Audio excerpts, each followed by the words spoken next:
சென்னையை பரந்தூருடன் இணைக்கும் வகையில் 15,906 கோடி ரூபாய் மதிப்பிலான 53 கிலோமீட்டர் மெட்ரோ ரயில் விரிவாக்க திட்டம் தயாராக உள்ளது.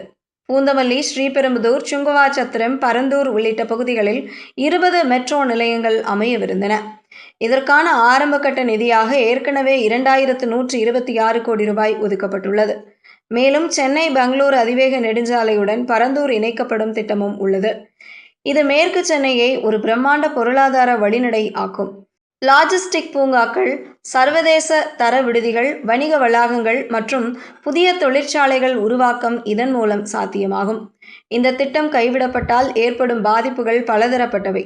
முதலில் விமான நிலையம், மெட்ரோ, சாலை திட்டங்கள், ஏரோ சிட்டி உள்ளிட்ட அனைத்து தொடர்புடைய திட்டங்களும் சேர்ந்து 50,000 ரூபாய் கோடிக்கும் மேல் முதலீடுகள் முடங்கும்.